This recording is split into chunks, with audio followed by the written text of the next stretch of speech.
Hello, everyone, and welcome to Randy's Old Time Radio Shows. Here you can listen to your favorite mystery, suspense, intrigue, or comedy shows.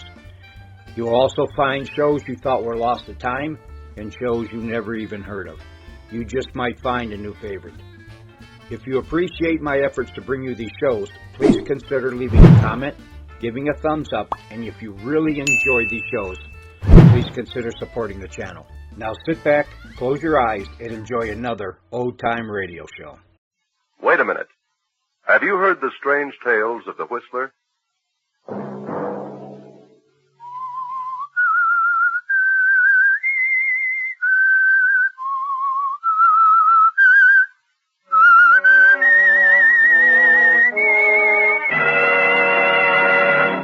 I'm the Whistler. You promised me that you wouldn't gamble again. You've broken that promise, and I won't give you another cent. This time, John, you can work it out for yourself. Another Sunday night, and again CBS presents The Whistler.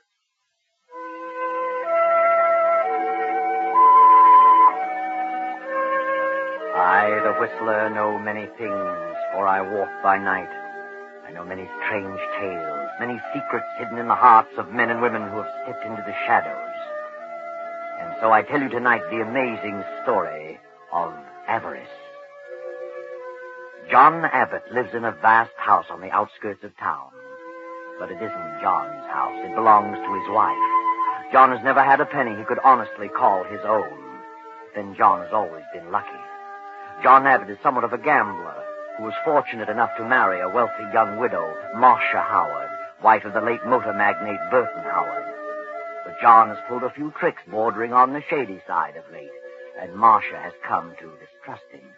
She has paid off a number of his gambling debts, but this time he's really in a spot. John got into a poker game with Mike Flynn, lost, and paid off with a worthless check.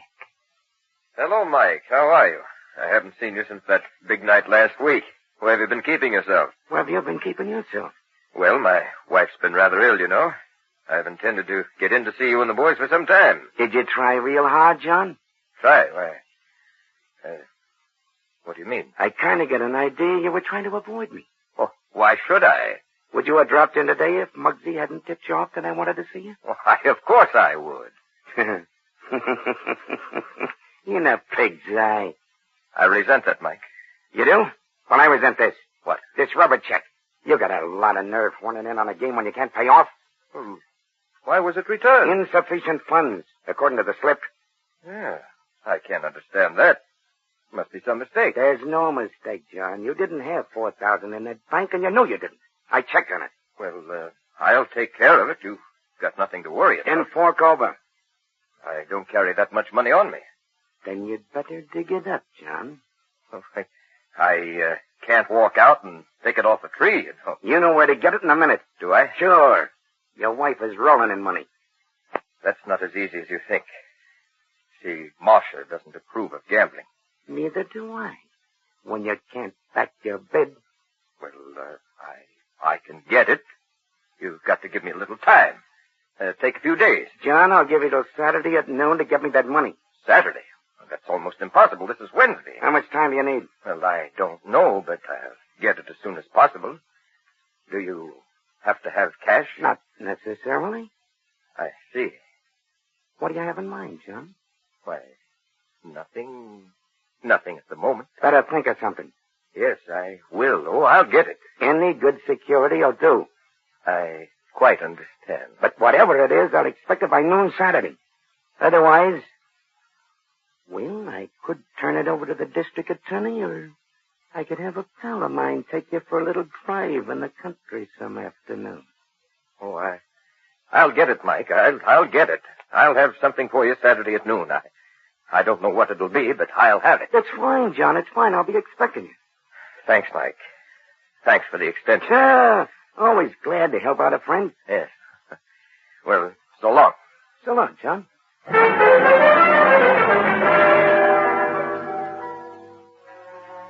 So John Abbott walks out of Mike's office and home in a deep fog, goes to his wife's room on the floor above, slips easily to the side of her bed. Marcia? Huh? Marcia. Oh, is that you, Nita? Were you asleep, Marcia? John. I'm sorry if I awakened you. What time is it? A little afternoon. Where's Nita? I haven't seen your sister this morning. She's around someplace, I imagine. What did you want, John? I wanted to ask you something. That is, well, I have a favor to ask. What's troubling you now, John? I hate to bother you when you don't feel well, but I need a little money. Money? What is it this time? Your brother again? No, it doesn't concern Ellen. That's a wonder. How much longer is he going to stay here? I don't know. Is he so obnoxious? I can't understand why a young fellow like Alan should be content to do nothing. Oh, he'll get into something soon, dear. I hope so. What do you need money for, John? A note I had came due. What kind of a note? Just a note. I gave it some time ago. How much? $4,000. $4,000? Yes. You mean to say that you owe someone $4,000? I'm sorry, Marcia, but I do. When did this happen? Just a week or so ago. You've been gambling again. Do you realize how many thousands of dollars I've given you to pay off such ridiculous debts? Yes, Marcia, but you don't have to shout at me. Only a month ago you promised you'd never gamble again. And now $4,000. I didn't mean to get in so deeply, Marcia. I just dropped in to say hello to a few of the boys, and I had a few drinks, and before I realized it, I was in the hole. Don't blame it on a few drinks. All you need is a deck of cards. Oh, don't rub it in, Marcia. I feel badly enough about it. You do. You sit in on any game you like, regardless of the stakes, and expect me to always pay off. What do you think I am, the mint? Well, you're not broke, Marcia. It's no fault of yours. If I let you handle my money, I wouldn't have a dime. What did you give, an IOU? No, dear, I wrote a check. A check? Why did you do that? You have no account of that size and never did. Well, they wouldn't take my IOU. Who wouldn't take it? Were you playing with Mike Flynn again? Yes. You're a fool, John, an impossible fool. But that isn't the point, my dear. Will you help me? No, John. You promised me that you wouldn't gamble again. You broke that promise, and I won't give you a dime. You can work it out for yourself. Where would I get $4,000? Why don't you try working for a change? Well, I don't expect you to give it to me. I'll pay it back. You pay it back? Do you think I believe that? You act as though you were down to your last penny. What good does all that money do you anyway?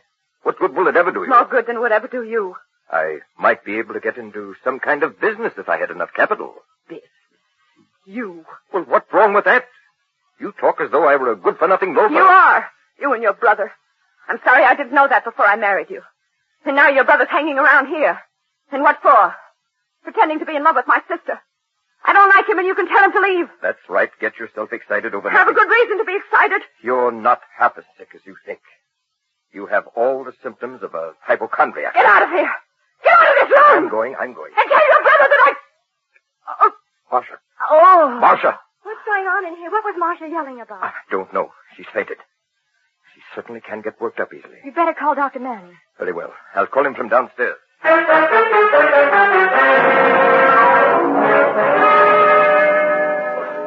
Dr. Manning.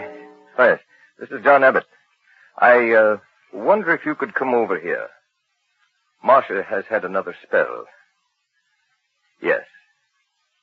Very well. Goodbye. What happened, John? I don't know, Ellen. She gets excited over the least little thing. Yeah? What was she yelling about? Oh, I went in to ask her about something, and she blew up. What did you say to her? Why? Was it something about me? No, I needed a little money to cover a note. And I happened to ask her at the wrong moment. Oh. You mean the check, don't you? Check? What do you mean? That $4,000 check you gave Mike Flynn? What do you know about that? I heard about it. So? You think she'll let you have the money? I don't know, Ellen. I rather think she will, eventually. What do you mean, eventually? You've got to have it by Saturday. Yes, that's right. Sure a tough spot, John. I'd hate to be in your shoes. Why? Mike Flynn is a bad egg to fool around with. I know how to take care of Mike. I hope so. I'm going out for a few moments. I'll be back by the time Dr. Manning gets here. Okay.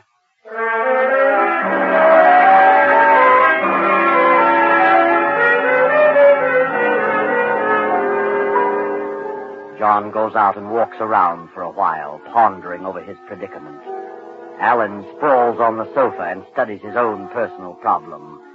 In a few moments, Nita, Marcia's young sister, comes down the stairs. How is she, Nita? She's a little better. I gave her some of the medicine and she pulled out of it. What upset her? Oh, it doesn't take much to upset Marcia. She's such an unreasonable woman. I wonder what John said to her. Probably some trivial little thing. Maybe. Sometimes I feel I can't stay here another day. Why do you stay, Nita? Well, I feel it's my duty to stay. It wouldn't be right to leave Marcia in this condition. Is that the only reason for staying? No, Suppose she's angry because of my being here? I don't know. I don't think she likes me very much. I don't know why she should feel that way. I've tried to be nice to her. She doesn't seem to like anyone very well. She makes herself miserable. No one seems to be able to do anything for her. Suppose she resents your being here, Nita? Why should she? Oh, I don't know. She might invent some crazy idea and, well, I wouldn't want to see her get angry with you, Nita. What reason would she have to do that? Oh, I don't know. I was just talking, thinking out loud. What are you trying to say? Do you think that Marcia loves John? I know she doesn't. Do you believe that John loves Marcia? I don't know. I don't see how he could, considering the way she treats him. Poor John is miserable. My heart aches for him. Nita, you know that I love you very much. Don't you, darling? Yes. Please marry me, Nita. I just can't, Alan. I know you love me, but I know that I have nothing. But that'll change. I got a swell job coming up, and I'll make you very happy, Nita. I believe you, Alan. I know you love me, but I just can't say yes because... Because of John? John is a swell fellow, Nita, but he's a lot older than you. Besides, he's married to Marcia. So what good does it do to you? I can't help it, Alan. I just can't help it. Do you think that John cares for you? I think he does. Has he told you so? No, it doesn't matter. I worship him. He'll never divorce Marcia. He can't afford to. I know. And what do you expect to happen? Are you waiting for Marcia to die? Is that it? How can you say such a thing? Oh, why not be frank? Marcia may live for years. The longer you stay around here, the worse it'll be for you. If you married me and got away from here for a while, you'd forget all about John. I don't think so. The longer you stay, the more miserable you'll become. Perhaps. But I can't leave. I can't. I've tried. Very well, Nita. I think you're foolish. Out of your mind. Please, Alan, let me alone. Don't say another word about it, please. Okay. I won't say another word. Not another word.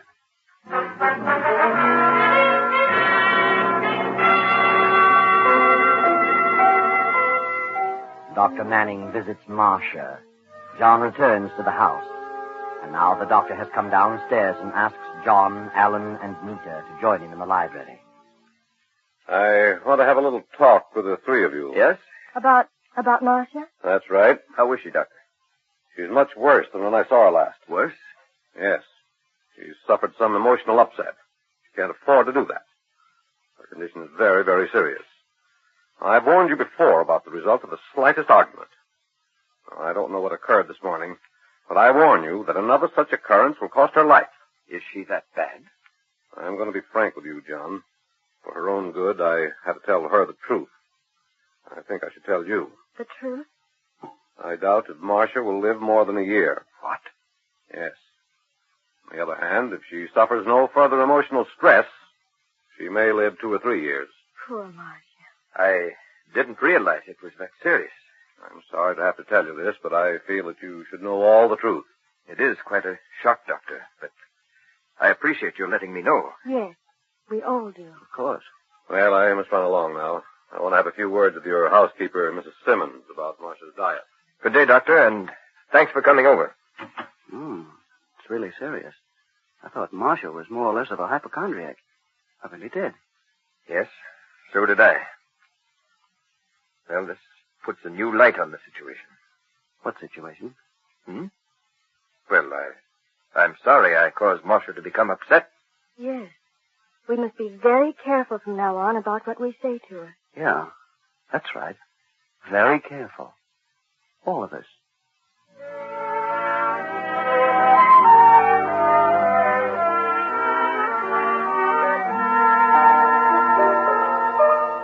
Early next morning, John goes into town to have a talk with Mike Flynn, the gambler. Mike isn't in his office, so John drops over to the drugstore to purchase a few articles. Well, how are you, John? I haven't seen you for a week or so. Where have you been keeping yourself? Oh, I've been rather busy the past few days. Yes, what can I do for you? Well, I have a list of things here. quite a few items. I'll let you fix them up, and I'll call for them later. Very well. Got some nice specials on today. No, just what you see there on the list. Oh, yes, of course. Now, let me see. Yes, Yes, I have everything here. I'll be back. Oh, hello, Mike. I was just up to your office. So I hear. Got some good news for me, John? Why, yes. That is, well, I think things are going to be all right. That's all? I'm glad to hear it. For your sake. I wanted to ask a little favor of you, Mike. Favor? Yes. Well, that all depends on what it is. What you got in your mind, John? Well, suppose we go over to your office. Okay. Whatever you say. Just wrap those things up, Mr. Smith. I'll call for them in half hour or so. Come on, Mike.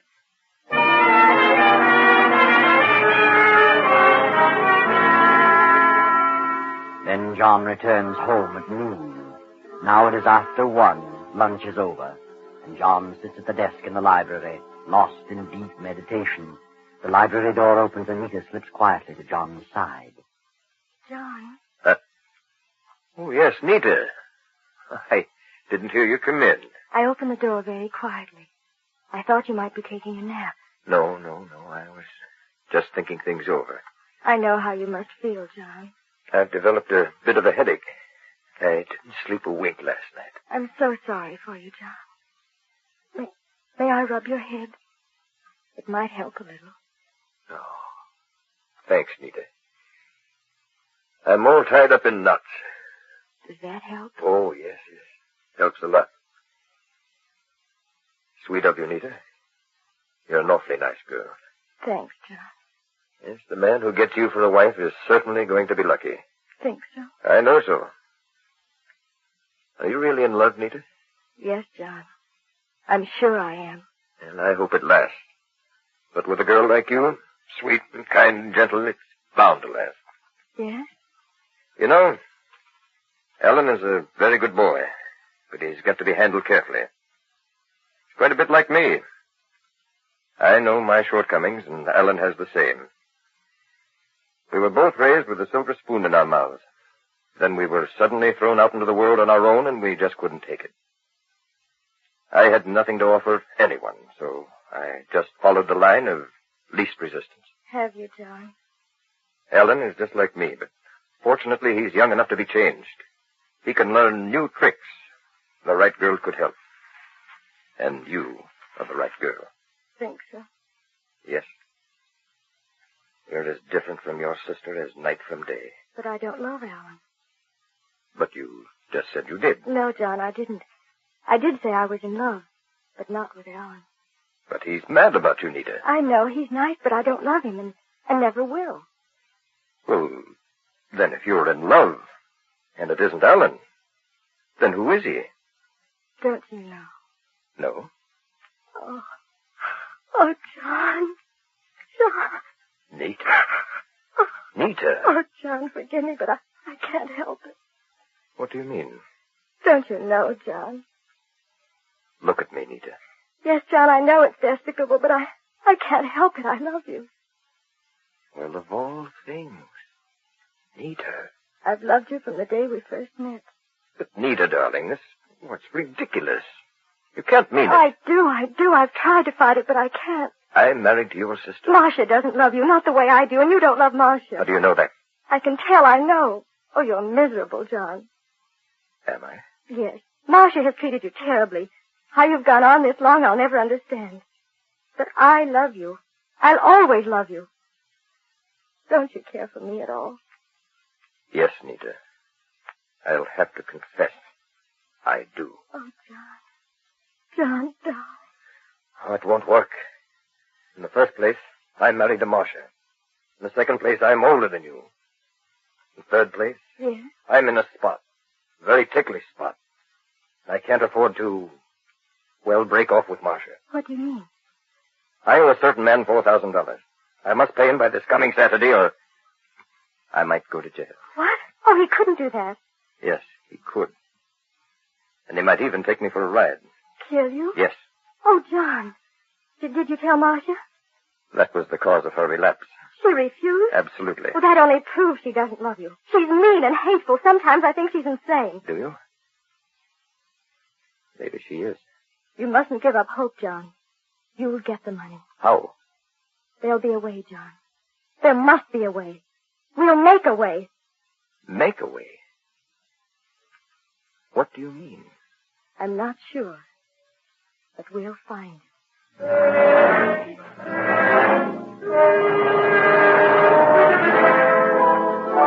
Then, a short while later, the housekeeper, Mrs. Simmons, comes to Marcia's room to take away the luncheon tray. Did you enjoy your lunch, Mrs. Avarice? I thought I'd pick up the tray and dishes. Well, ice cream. Where'd you get the ice cream? I didn't serve you any ice cream. Mrs. Abbott, are you asleep? If you'd wanted ice cream, you could have told me. Mrs. Abbott. Mrs. Abbott. Mercy on me, she's cold. Mrs. Abbott! Mrs. Abbott! She's dead. She's dead. Give me the police, an ambulance, a doctor.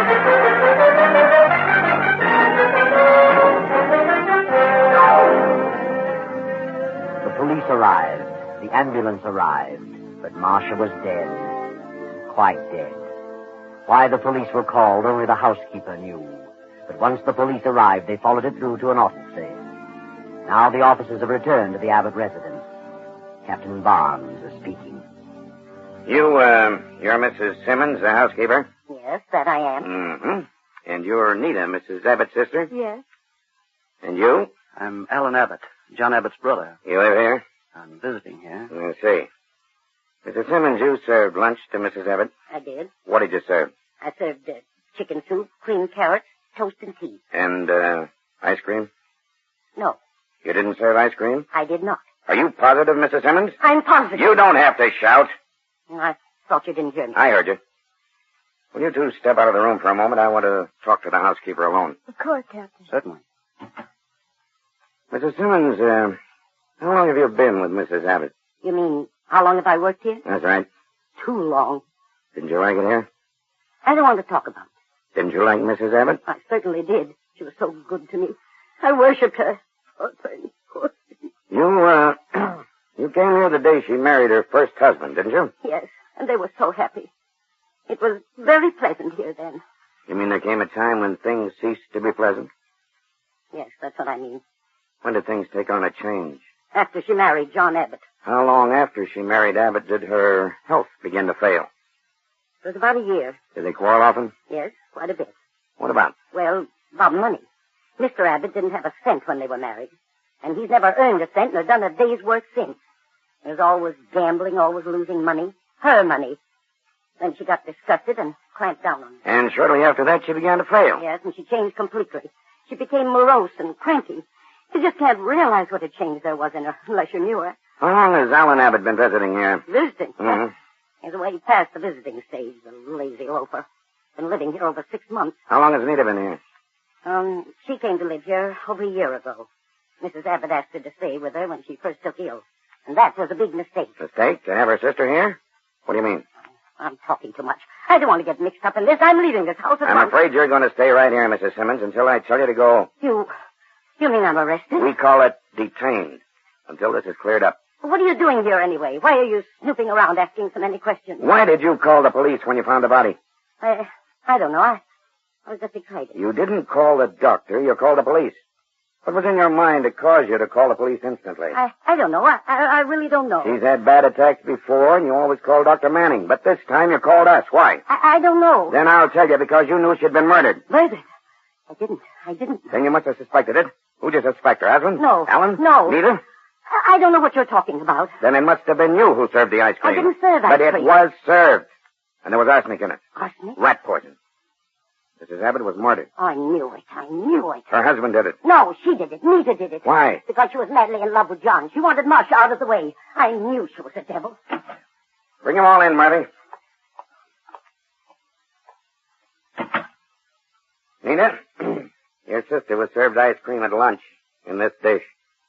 Mrs. Simmons says she didn't serve it. Well, what about it? I'll ask you that. What do you know about it? Why, Wait a minute. What's the ice cream got to do with it? I'll tell you in a moment. Did you serve that ice cream, Nita? You don't have to answer that, Nita. Did you? Yes. Yes, I did serve it. What did I tell you? Where did you get the arsenic? What? Arsenic? Mrs. Abbott died of arsenical poisoning. This dish contains arsenic. Where did you get it? Why should I do such a thing? You had a motive. You were in love with John and wanted your sister out of the way. That isn't true. You bought the ice cream and you served I did not buy it. Then where it. did you get it? I don't know. You'd better tell. You're in a tough spot. Wait a minute. Nita did not do it. She couldn't have done such a thing. I bought the ice cream. I gave it to Nita to serve to Marcia. Then you put the arsenic in it. Nita would never do that. She isn't the kind. John did it. And he had a motive. What motive? He gave Mike Flynn a rubber check for $4,000. Mike gave him till Saturday or he'd turn it over to the DA. Marcia refused to help John out, so he killed her. Is that true about the check? Yes, but I didn't kill Marcia. That's ridiculous. Of course it is. And if anybody had a motive to kill her, it was Alan. What? Yes. Alan was in love with me. Asked me to marry him. But I knew what was back of it. Nita. He wanted to marry the money he knew Marcia would leave to me. I did not. I told him I loved John and turned him down. He was jealous of John. If Alan poisoned Marcia, he figured John would be blamed and that would put John out of the way. He put the arsenic in the ice cream. He must have. He's crazy, absolutely crazy. She's not the only one. The housekeeper accuses Nita. Nita accuses Alan. Alan accuses John. And both men trying to protect Nita. But I've got a piece of evidence that definitely pins it on one of it. How about it, Sergeant? What'd you find? I checked the box of rat poison we found in the pantry. Purchased yesterday noon, and the poison register was signed by John Abbott. The druggist confirmed it. All right, John? Yes, I bought it, but I swear I'm innocent. The evidence is all against you, John. And as to Nita's part in it, well, it'll all come out in the trial. But wait, it isn't over yet. The door bursts open and Dr. Manning rushes in, waving a special delivery letter just received at his office. Read it, Doctor. Listen to this. John doesn't love me. He cares for nothing but my money. He's in a spot over a bad check, a spot in which he deserves to be. Alan is no good and pretends to be in love with Nita, but he really wants to marry her for the money he thinks I'll leave her. My sister is in love with my husband, which disgusts me. If I leave my property to her, John will marry her at the first opportunity. This house is filled with nothing but avarice and greed. I can bear it no longer. The thought of hanging on to life under these conditions for another year is intolerable. A few minutes ago, I slipped down the back way and found some rat poison. Removed a portion of it, slipped back to my room, and mixed it with the ice cream. Enclosed is a short will, witnessed by Mrs. Simmons. I leave all my property, personal and real, to the children's home at Montebello. This will end the disgusting situation created by my late husband's fortune. Signed, Marcia Howard Abbott. Well, there you are.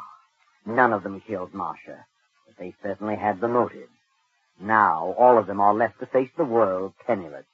And there's still a $4,000 check standing between John and Nita. Too bad.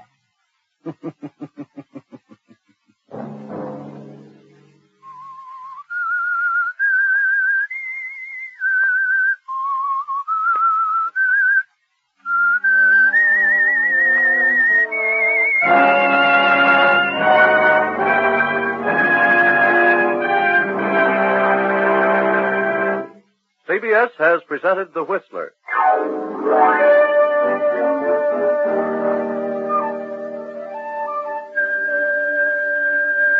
Original music for this production was composed and conducted by Wilbur Hatch.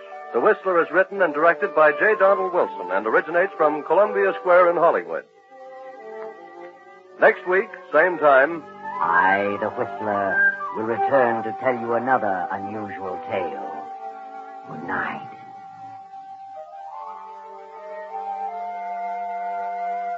This is the Columbia Broadcasting System.